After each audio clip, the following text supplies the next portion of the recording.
అనంతపురం జిల్లా కందుర్పి కెనరా బ్యాంక్ వద్ద దంపతులు ఆత్మహత్యాయత్నం చేశారు. బ్యాంక్ సిబ్బంది తీరును నిరసిస్తూ మందలపల్లికి చెందిన చంద్రకళ, నాగేంద్ర దంపతులు ఒంటిపై డీజిల్ పోసుకుని ఆత్మహత్యకు యత్నించారు. స్థానికులు వారిని అడ్డుకున్నారు.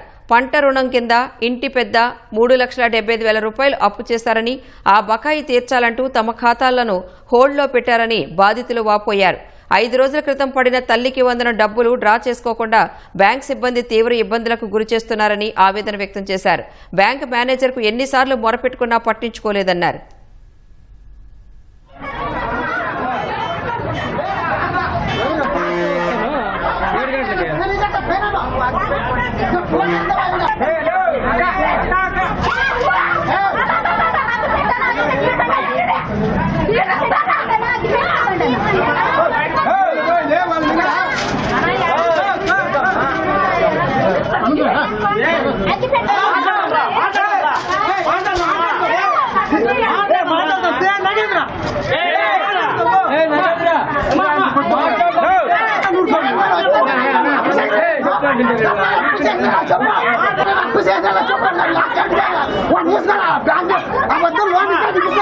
మాట్లాడరా వచ్చి అడిగిన